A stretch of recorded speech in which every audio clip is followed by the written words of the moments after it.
Well, it is Leaders Are Readers time, and I'm excited to be here tonight with Daniel van Sale, my co-host, as we speak about this beautiful book, The Greatest Miracle in the World. Daniel, it's great to see you tonight. Chapter 6. Man, Awesome. short chapter, but so powerful. So start it off, Daniel. Where do we start in chapter 6? What's happening? Awesome. So we're back with Og going to Simon's apartment, but this time is a special time because Og remembered Simon's birthday today. So he's bringing Simon a little gift, and there's something very, as you said earlier, something very specific about Simon's birthday. You go from there. Well, yes, the thing about birthdays, the thing is, do we actually realize how important it is for people to feel celebrated? And here you have these guys, they've been together for a year, but Og remembered Simon's birthday specifically, and he then brought him a gift on November the 13th. And I just think to myself, have we gone to that extra mile? Did we go another mile with people that we appreciate to write down their birthdays and on their birthday to literally surprise them and say, hey, happy birthday? But then again, apart from using our diaries, there are other ways that we can use. I mean, you guys with your technology savvy, Daniel, what else can we do? Reminders on your phone, that normally happens. And also what I do and what I find very easy for me to do is we all have social medias. Like I've got Facebook, and every day when the first thing you see one of the first things you see in when you log on is birthday reminders. So if somebody is on your Facebook account or you have him as a Facebook friend, then yes, there's a space that you can literally every day tell that person when it's their birthday, congratulate them on their birthday. So I would say that's what I use to congratulate people, and then obviously for the people that's closer at home, the family, and so I've got a calendar, so their names and goes on a calendar. If they're not on my Facebook profile for whatever reason, or Fantastic. they of the old school that doesn't go that way. So yeah. So Daniel, let's break the suspense. My birthday is the 22nd of July. When is your birthday? 6th of Jan. 6th of Jan. Okay. So for those Yeah. people who are listening and following, let's see who of you are sharp and that you actually will date down the 6th of January next year when it's Daniel's birthday and mine is the 22nd of July. Let's see what happens. Okay. Back to chapter 6. So now these guys are here. He's bringing him a gift. And I know that Og went out of his way to go and buy something very, very, very specific. Yeah. Yeah, very specific as well. I think a lot of thought went into that one. It really, really did. It says here, that unless one touched it, there was no way to know. So, which means I bought a special gift. I'm not going to tell you what it is yet, but it says it was so real that you had to touch it to know that it was real. Now, this is somebody that's gone out of his way to say, what would really impress Simon Potter? Yes. What would really make him feel special? So that's what he did. And then we read later on there, each spring, this is now what Simon would do. He had a window box. And in that window box, he would plant countless seedlings of geranium plants, his favorite flower.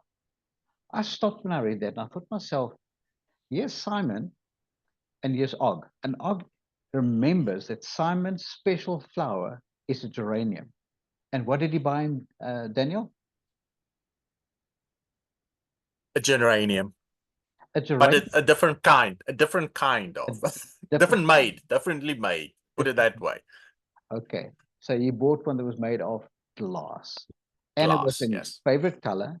And now, literally, what we see here is that when it comes to flowers, now, literally, when they're speaking about flowers, I know that Simon used to tell him he tried this and he tried that and he tried everything because of this box that came out of his apartment. And he was one of the only guys with a flower box. Yes. But yes, at the bottom of page 66 in the book on chapter 6, it says, still he never gave up. That struck me. Simon tried to plant different flowers, different attempts. And although they died, he never gave up. Now, how many of us would actually in life when we do something, we were trying to grow something, whether it's a rose plant or anything, and we just give up on it. But here's this guy, 79 years of age, but he never gave up on planting every single year, planting new flowers. I found Yeah. that was fascinating for me. Okay, Yeah, so to think about it is to think about that specific one. It also rings to my mind was every year you try something different because of this the I would say this the circumstances it was in. So he tweaked it a little. The same plant, but a different variety, a different time. Maybe he planted it. So he just changed a little bit in this in his structure to get that going, and because in the past in the other places that he stayed, he had great success with it. It's like thinking of me last year I planted tomatoes, it grew. This year I planted tomatoes not so well. not so. So See, yeah, it all depends it on where you are. depends. But where are they? They are in Yeah, the city of Chicago. You see them page 76, Chicago. 67. They're in Chicago, and Simon blamed it on the pollution. In fact, he says Yes, it's called the and the weather. rain of death. He says Yeah, pollution is like the rain of death. So that's why nothing lasted there, because of the smog and the fog of the city. Now, I yeah, think it all depends where you're staying. I know that you yeah, in the Fair Cape, where the weather yeah, is definitely more beautiful than what it is up in, yeah, can I call it, the concrete jungles of Johannesburg and Pretoria. And I'm out in the mountains in the district of KZN. So I look at a yeah. mountain every single day and I'm just so grateful. But I think the message is, if we are basically smothered by the pollution in our area, we need to get out sometimes, just go smell the air in Breathe different a bit. places. Yeah, We need to go and breathe different places. I think that's a yeah. message for us, just to sort of move it a little bit. Okay, and then we go to the page in the middle, which says, in order for this planet to survive, each human must eventually become his own rag picker. Now, we've had the term rag picker, and that is lifting up humans in terms of they Yeah. are dead in what they're doing, but they lift them up. But why do you think Og made this statement that each human must eventually become his own rag picker? What is he trying to tell us? I think from my side, what it tells you is like you cannot, especially let's go through by reading this book and learning from this book. It's great and well that somebody helps you in understanding the book and you helping you up from where you are, but you need to focus on, listen here, now that I'm on my feet, I need to go forward. I don't need, I shouldn't depend on somebody, the person that helped me to keep on helping me. I need to now, or as I say, already help yourself. So you need to either go forth and help somebody else, and you yourself keep yourself sustained. And don't so. And his next sentence he says he must not depend on his neighbor for salvation. Ooh, big So one. you need to start depending on yourself for your salvation, because now you have the tools, so you need to now apply that. Absolutely. So it's lift yourself, pick yourself up, Yes. lift yourself up when needed. Now we find Yeah. that he actually realizes this dude brought me a gift, and all of a sudden it hit him. Yeah. Og Mandino remembered my birthday and brought me a special gift. And all of a sudden, the old man just sits back and the tears just start coming through those eyes. And he gets up, he takes Og by the face and he kisses him right down the forehead, a sign of gratitude. You know, Yeah. a little bit of gratitude goes a long way, Daniel. I think we don't take the time to show our gratitude to people anymore. Yeah. When True. last did 100% true. you feel, when last did anybody show you any form of gratitude that you can remember? This morning. Fantastic. Okay. But I bet you that the people listening now, and I'm asking now, if you are listening to this, just type in and say, just give us the last time that somebody actually did something for you and that you felt grateful. So we can just, the more we can share Yeah. that people are successful in being grateful, the better the world becomes that we are living in. I think that's what it is. It's true. So on top of page 68, swing the page with me, Daniel. It says, I On it. cannot, it says, okay, you let one slip tonight. I want you to open the box. I cannot. It's too magnificent to open. The paper is so lovely. It should not be torn. Now, there are some people when they get a gift that is wrapped so beautifully that they just don't want to rip it open. I mean, Mm. now, what kind of person are you? Um, I'm going to tell you straight. I'm the kind of guy that just rips open a present. But there's people that go and they go step by step and they open it. And that made me think, we are different, Daniel. There's no right and there's no Yes. wrong. If a guy like me who's got a fast temperament quickly opens up because I want to get to the present, it doesn't mean I'm not respectful of the present. But we need to respect the others that actually literally will open up every present at Christmas and keep the paper for the next Christmas. I respect those guys. Yeah. I mean, that's not me. I mean, I can't clean Yeah. up fast enough. I'm not. I'm not there. I would say I'm in the middle. I will open it, but it's like sort of not rip it open, but in a way open it like by the creases and stuff like that. But yeah, I won't keep the paper. So I would say I'm in the middle of that situation, if you put it that way. I just know I'm the guy that brings the big black bag. Whenever it's Christmas, as I open it, I'm in the black bag because I don't like papers on my floor. But anyway, this just shows you people are different. But let's Yeah. look at old Simon. Simon is 79 years old, and he says here, he's savoring each moment with a kind of a childish excitement and anticipation that one you only see usually at Christmas. Here's this guy, he's 79 years of age, but he's nitpicking every little thing and he's opening it. I found that is so endearing to me that this present is so special to him. I think that is fantastic. And then it's like, voila, it's a geranium. I Yeah. cannot believe it. A pelargonium of the highest class. He immediately saw that this geranium that is made of glass was of the highest quality. Yeah. Wow. Now, when last did And we? it's also it also shows you Simon's knowledge of the plants, because he named the specific name, and that's a specific one that Og actually got him. So Og sort of like picked the top of the crop for him. Correct. So when last did we go out of our way, like we put it, go the extra mile, go another mile, that when we do buy Yeah. somebody a gift, that we buy something that is uniquely, specifically to them, to communicate to them, you are special.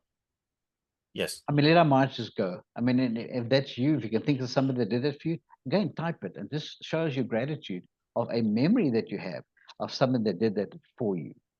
But you see, Og is there and he says, it's only a small token of my love and thanks for all hours of wisdom. I think that's an understatement. I mean, a small token of love. I think the way that he's Yeah. gone out of his way showing that he really, really appreciates the hours and hours of wisdom of talking about things that kept the two of them going for hours. That's really what it's about. And the Yeah, and top, also if you read in that passage, it's also it's not a cheap gift. It's actually over $100. So it's actually a very expensive gift as well.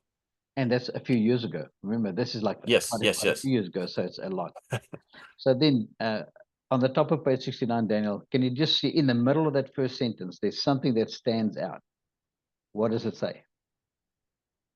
He went from place to place, but he was doing. He tried to figure out where to put the plant. So he put it on a coffee table. No, it doesn't. And he stands back and is like, okay, does it fit here or not?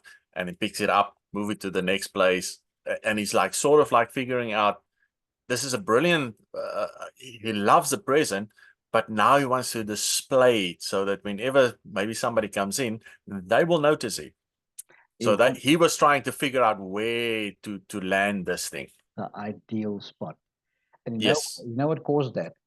Number one is gratitude. Number two, who brought the gift to him. Yeah. That's why he wanted to make sure that everybody will see this until Yes. eventually, Og said, I know of a place where pollution won't hurt it, because remember, it's a different kind of gift.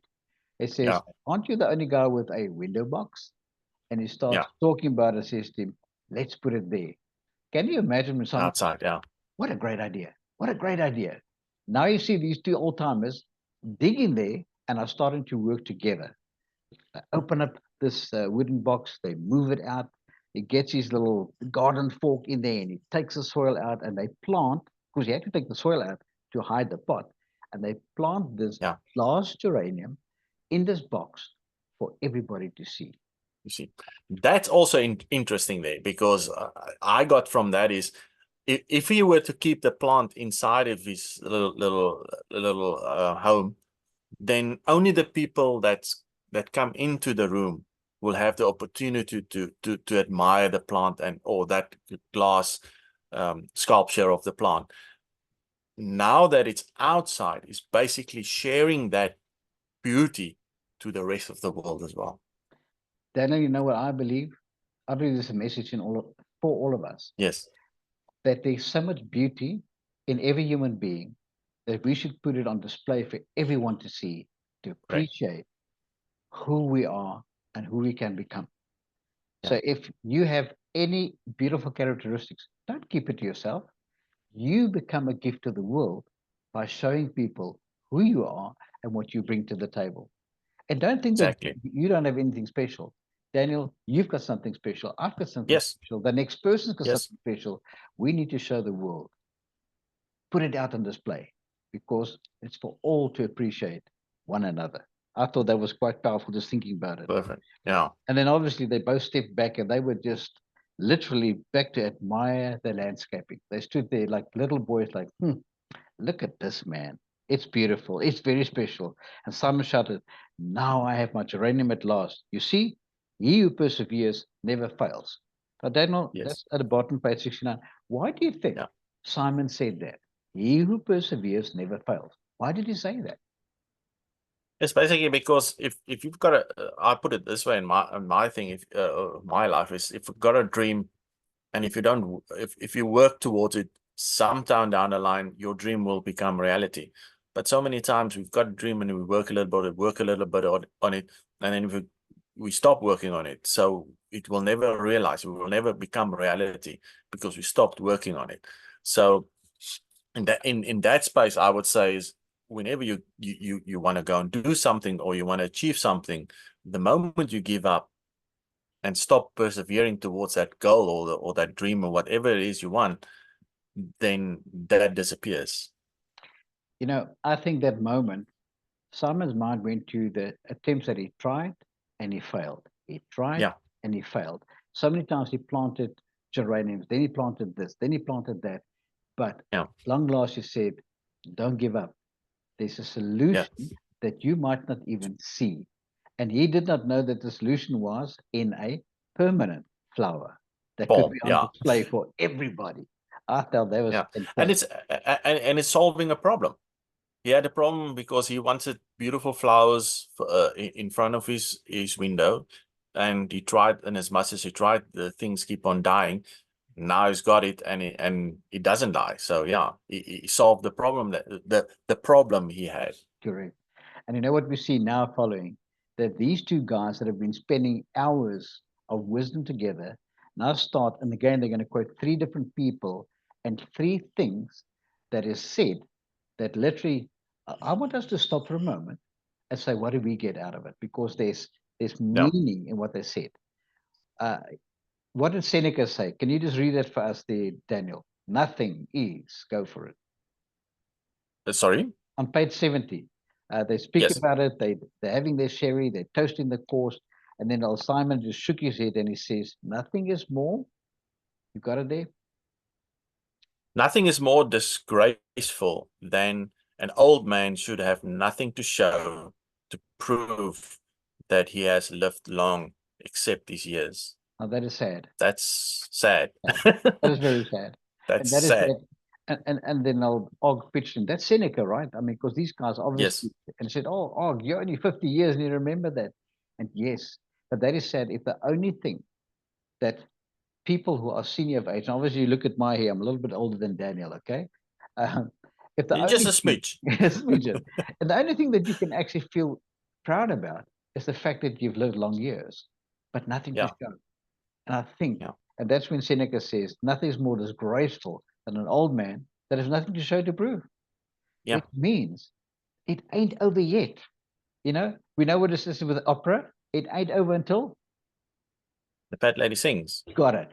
Because I just want to say to you, for you out there, it ain't over until the fat lady sings, because we are all part of the game of life and it's a beautiful song.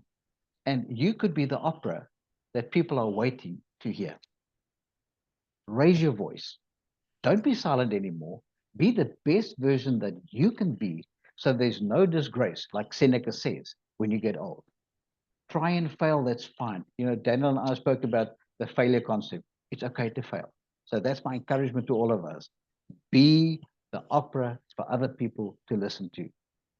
Yeah. But I want to turn that around. Perfect. Daniel, can you think of a time where you've been wanting to say something to a person, but you kept silent? And today Oh you yeah. can say, oh man, I should have spoken to this person. Talk to me about Yeah. something. No, Help. definitely.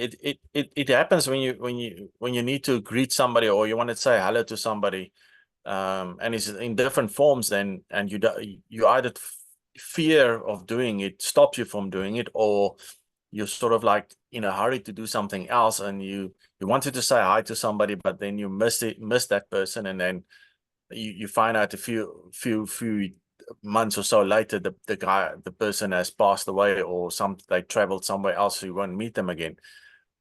Yeah, so it's you need to be that person. When something tells you now is the time, then now you should do it. You shouldn't let how can I put it, you shouldn't let opportunities pass you by.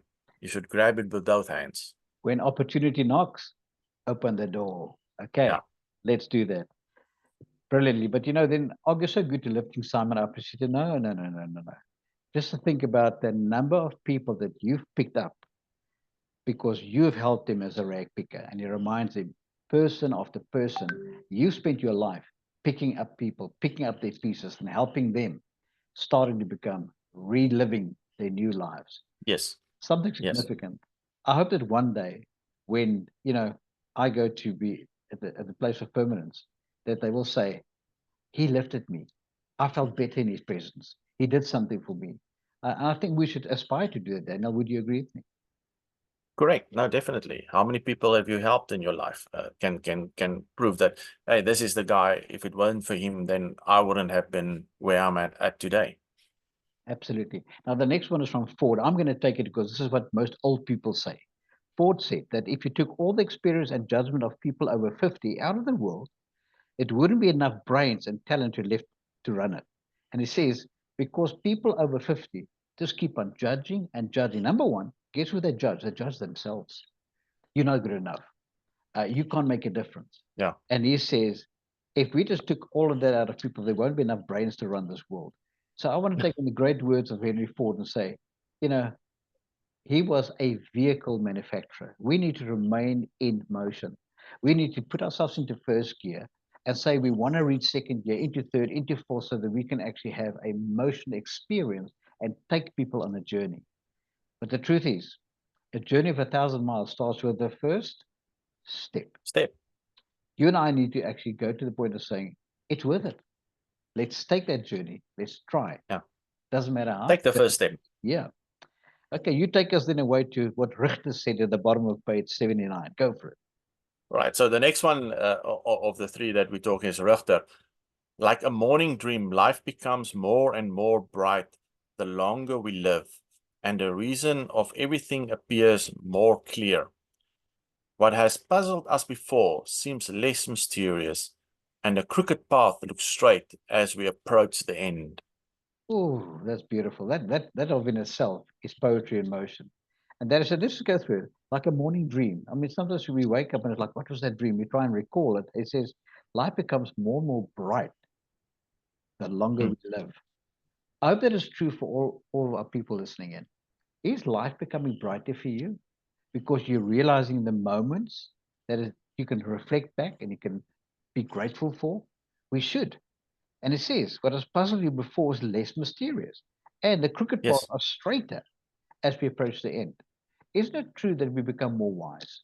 I would believe Yes. God has given us a brain to think and become more wise and apply wisdom the older we get. That's brilliant. What I see about this is, and especially where he says that the crooked road becomes more straight. Physically, the road might still be crooked, but you're on that stage of your life where that wisdom is not many things like upset you anymore. It's so easy to be upset by things, and so easy to, as they say, you throw the toys out of the cart, and get angry about insignificant stuff. And the older you get, the wiser you get. You understand, like, man, that thing doesn't matter, so why would I stress about it? So that's I can't basically help thinking. the crooked road becoming straight again. I'm laughing. I'm thinking of a video that the kids have been watching lately. Frozen.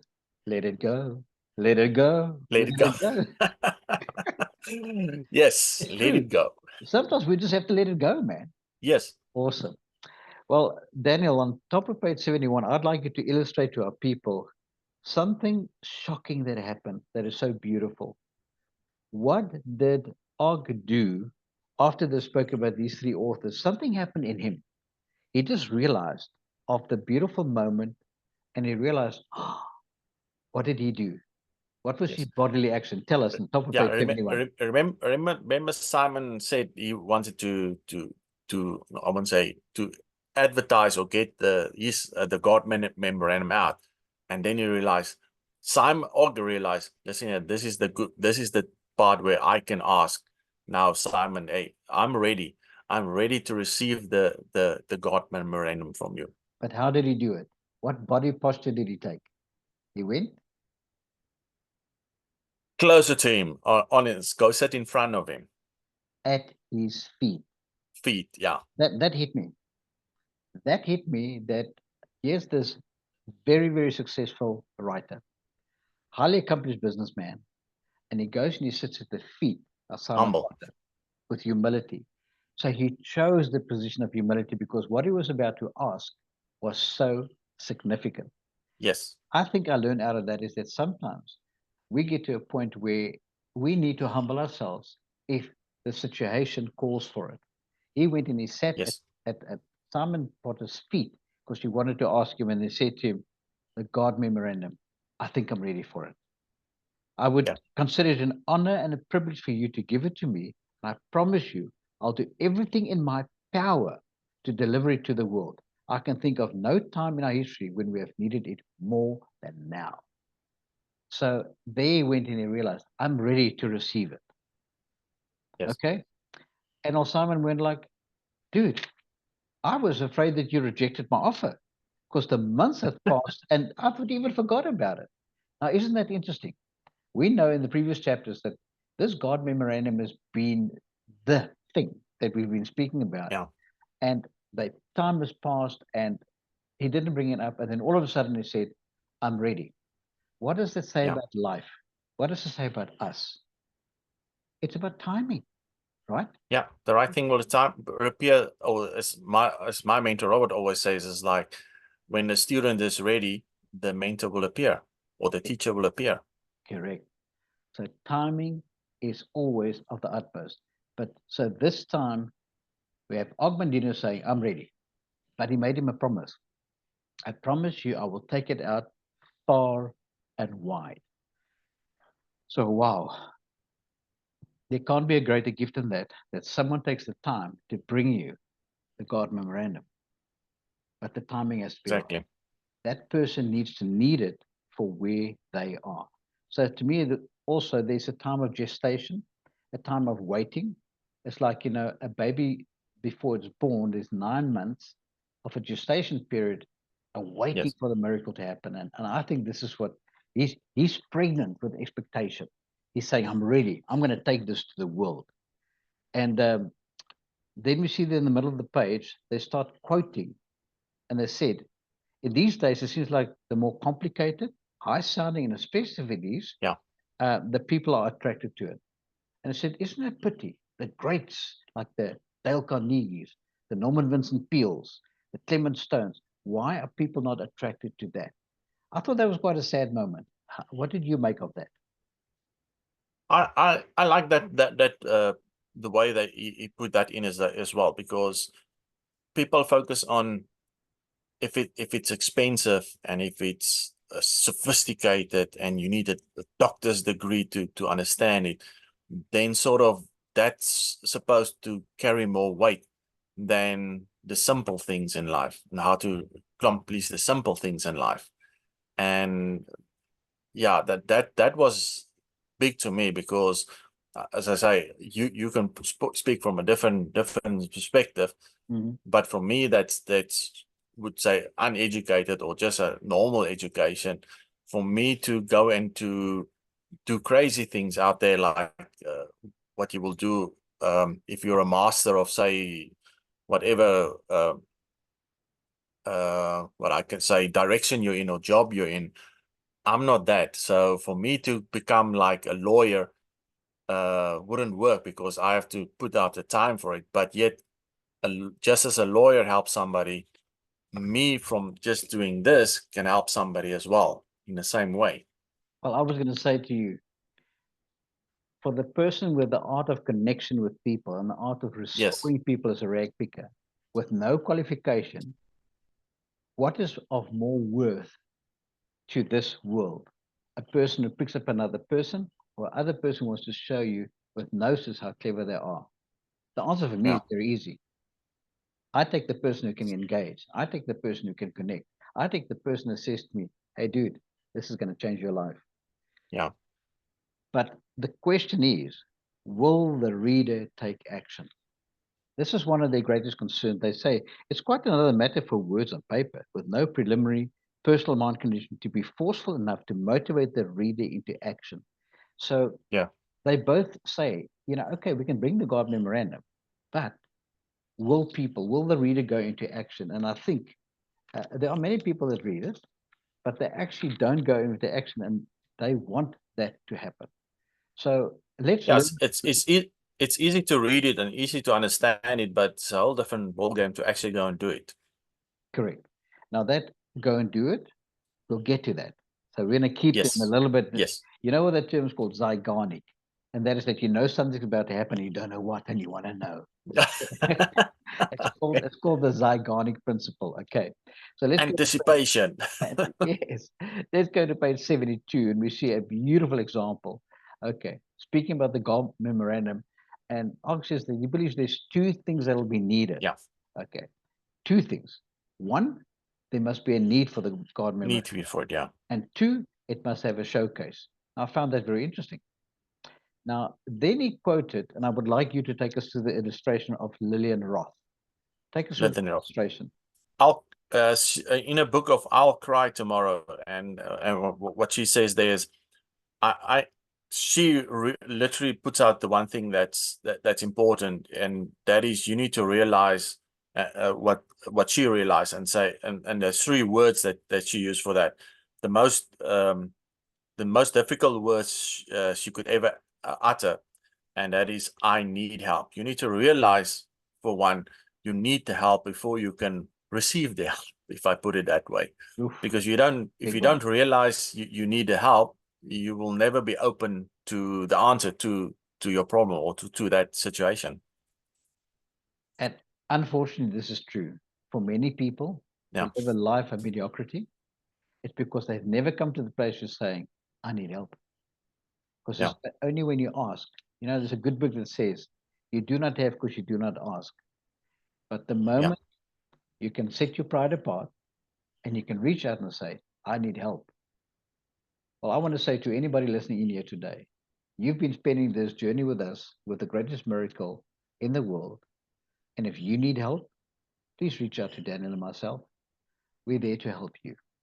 We believe we can help you because we've seen the tools, what this has done to our lives, but you need to know how to do it. And now the question is, will the reader go into action? So I'm going to ask you, please type at the bottom and say, I need help. And let us get on a call with you and let's see if we can help you. And it doesn't matter if it just takes you one step forward, our hearts are on the right place to help you. You agree, old Daniel? Let's make a plan. We're there. We're there. 100%. Okay. So then we actually see there's a statement. There are millions of people who believe that their life has not been in heaven, but hell on earth. Yeah. What a sad moment. What a sad moment that there are many people, millions of people, that actually believe that their life on earth has been life in hell. Why? What do you think is the number one obstacle to that being the case? What do you They think? lost hope. They lost hope. They lost hope. They lost hope. And the thing is, there is hope that's available, even if it's just one spark, because one spark can start a fire. One spark can light a forest. But unfortunately, I have to warn all of us that the tongue is as powerful as that one spark that can set a fire or set a fire into a forest and just obliterate it this tongue that you and I have can actually also harm people. We need to be Yeah. very cautious that we don't speak too fast. It's a question of um, speak, then listen. Listen much faster than what you speak. So it's two Yeah. ears to listen and one mouth to speak. I think you and I need to Yeah. just take that as a big, big tip. So Yeah. if you, 100%. And it Mhm. and it comes back to that uttering that 3 words. I mean, it's not, as the saying goes, it's not rocket science. It's just saying, realizing this, where I'm at now is not where I want to be. And for me to get where I need to be or want to be, is I need to realize that I need help and I need to ask for help. So that's definitely the first point you spoke about. Of that is Yeah. that you first need to realize you need it. You need help. Yeah. But how do we know? You can be standing right next to me. I might not know that you are as hungry. You feel like you can Yeah. eat the corner of the table if you just had the right lots of margarine to put on it. You know what I mean? You remember that ad? The trick is to Yeah. put margarine and you start eating the table. But how would we know if you Yeah. don't bring it to our attention? So if you need help, Yes. please cry out. And the second thing is it needs to be showcased. Now, once Yes. it's showcased, on the top of page 73 was a powerful, powerful statement. Daniel, do you want to read this first? What's that miracle? Read that sentence. It basically starts on the bottom one. I would say the previous one. We show the world how to perform that miracle, how to recycle their own lives and come back from their living deaths. So this is all about changing where you live, changing Yes. things. But it starts with mindset. It's realizing that you need it and then to showcase it. Because remember, the moment you bring it out, showcase means that you show it. If you show somebody that they need their help, they can come to your rescue. Now, And it's more also is to show people there's a way out. mm, I mm, think that's even more important because most people, when they are in a situation, or as they say here, in the hell of the world, they don't know necessarily there's a way out.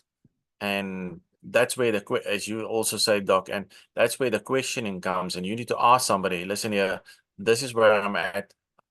Help me out. How the hell do I get out of that? Out of where I'm at now? correct, correct.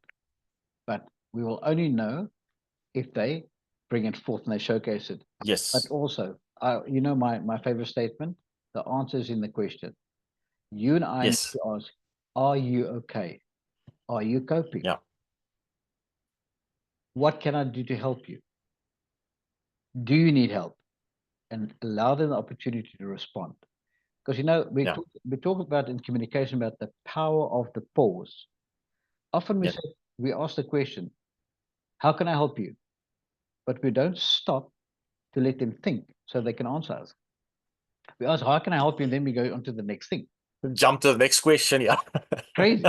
So I want to It's just like, but. the power of the pause. There comes a time Yeah. when you need to say something and then shut up. Wow. That's the only way. That's the only way that you can do it. Then we see what happens if they speak about the God Memorandum and it's talk about the carbon copy with the world. He says, how do we carbon copy this thing to get it to the whole world? And then Simon Potter says, in this company of ours, there are 4 billion people.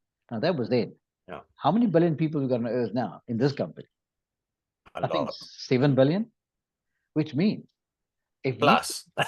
plus if you got the Simon Potter spirit, it would be that your care is for the 7 billion people who are out there thinking that their previous year was a year from hell and it was not heaven on earth. And he says, but we need to help them.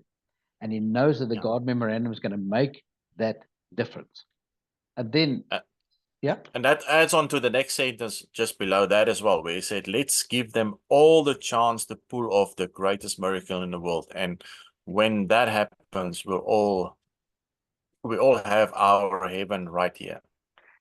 and everybody's got the chance to go through this.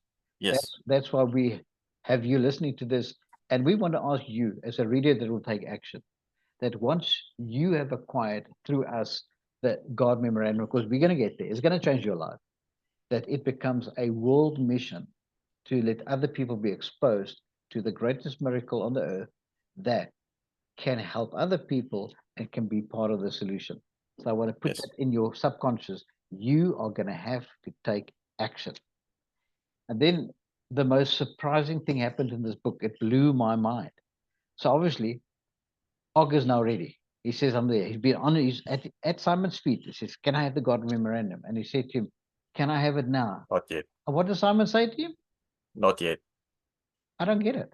Why? Why? Why do you think he did that? What do you think? I think we'll have to wait for next week for the next chapter for that one. Oh, oh gosh. And that's exactly what That's you the call cliffhanger. that's what you call a zygonic moment. Yeah, the man says, can I take it to go and read it over this weekend? I went, mm-mm, But why? No. no. He says, you will have it soon. You will have it very soon. So my friends, Yeah. there we have it. That Og Mandino has just heard, no, you can't have it yet. You'll have it soon. And he's devastated. And he goes down the stairs and he looks back. And what does he see? That beautiful geranium Guy in the window, yeah. in the window. And he just looked at it and he just realized, this is the guy that used to help me when the snowstorm got me stuck and lifted the gate for me. And he was there for me. And I look up and I look at this man that changed my life. And he has to wait to get his hand on the God Memorandum.